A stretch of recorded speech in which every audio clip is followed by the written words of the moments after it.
Hello friends, मेरा नाम संजय है और आज की वीडियो में हम बात करेंगे कि ओरकास को किलर व्हेल के नाम से क्यों कहा जाता है।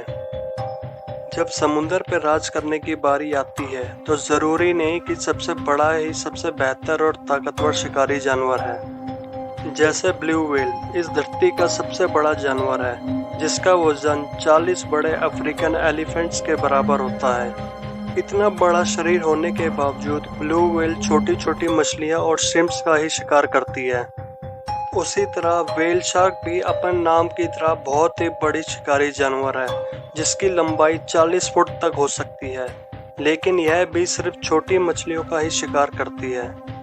जब आपसे पूछा जाए कि समुद्र के अंदर का सबसे खतरनाक शिकारी जानवर कौन है, तो आप शार्क का ही नाम लोगे, जो कि गलत है। शार्क समुद्र के अंदर की सबसे खतरनाक शिकारी जानवर नहीं है। समुद्र के अंदर अगर हकीकत में किसी का राज है तो वो है ओरकास का। ओरकास को किलर व्हेल्स के नाम से भी जाना जाता है, लेकिन आपको यह जान के हैरानी होगी कि ये व्हेल्स नहीं डॉल्फिन्स के परिवार में आती है। आपको यह जान के हैरानी होगी कि डॉल्फिन जैसा क्यूट जानवर आखिर समुंदर पे कैसे राज कर सकता है, लेकिन यह वीडियो कुछ ही देर में आपकी सारी कंफ्यूजन्स को दूर कर देगी। किलर व्हेल्स को एपेक्स प्रेडेटर कहा जाता है, जिसका मतलब समुंदर में कोई भी दूसरा जानवर इनका शिकार नहीं कर सकता। किलर व्हेल्स अपने फूड चेन में सबसे टॉप पर होती है। किलर व्हेल्स बहुत ही समझदार शिकारी जानवर होती है। ये भेड़ियों की तरह झुंड में शिकार करना पसंद करती है। वैसे तो किलर व्हेल्स ज़्यादातर सैल्मन मछलियों का शिकार करती है, लेकिन इनके मेन्यू में और भी कई समुद्री जानवर होते हैं जिनका ये शिकार करती है, जैसे टोर्टोइस, सील्स, पेंगुइन्स, शार्क, और ये दूसरी व्हेल्स का भी शिकार करती है। अगर आपको अब भी कंफ्यूजन है कि किलर व्हेल सबसे खतरनाक शिकारी जानवर कैसे है, तो अभी आपकी कंफ्यूजन दूर कर देते हैं। कैलिफोर्निया में वाइल्ड लाइफ रिसर्चर्स ने देखा कि एक ओरका ने एक ग्रेट व्हाइट शार्क पे अटैक कर दिया, जिसका नतीजा यह निकला कि ओरका ने ग्रेट व्हाइट शार्क को मार दिया। जब भी समुंदर के इन दोनों खतरनाक शिकारियों का आमना सामना होता है, तो जीत हमेशा ओरकास की ही होती है।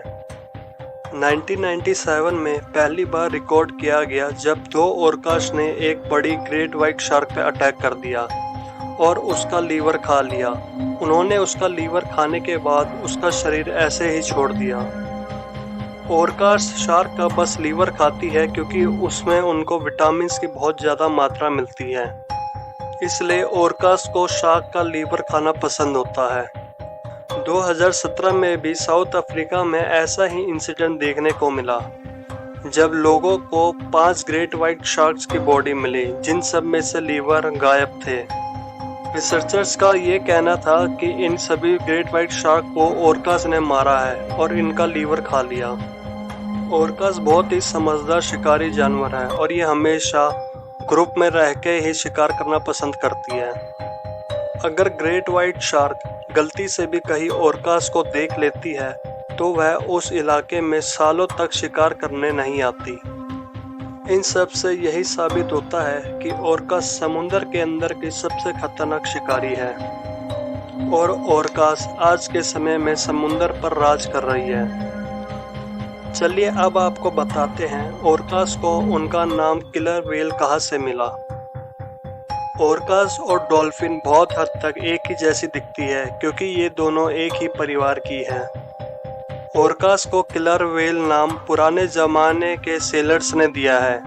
जब वह एक समुद्री यात्रा पर जा रहे थे तो उन्होंने देखा कि एक ओरकास का झुंड अपनी से कहीं बड़ी विशाल व्हेलों का शिकार कर रही थी।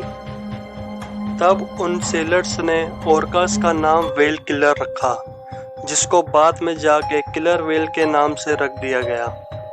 इन सब बातों से यही पता चलता है कि ओरकास बहुत ही खतरनाक शिकारी जानवर है, लेकिन आप लोगों को डरने की ज़रूरत नहीं है, क्योंकि ओरकास के मेन्यू में इंसान नहीं है। ओरकास इंसानों पे अटैक नहीं करती। ओरकास डॉल्फिन्स की तरह इंसान की बहुत ही अच्छी दोस्त है। इंसान ओरकास का भी डॉल्फिन्स की तरह कई जगह स्टंट्स वगैरह में इस्तेमाल करते हैं। अगर आपको ये वीडियो अच्छी लगी तो वीडियो को लाइक कीजिए।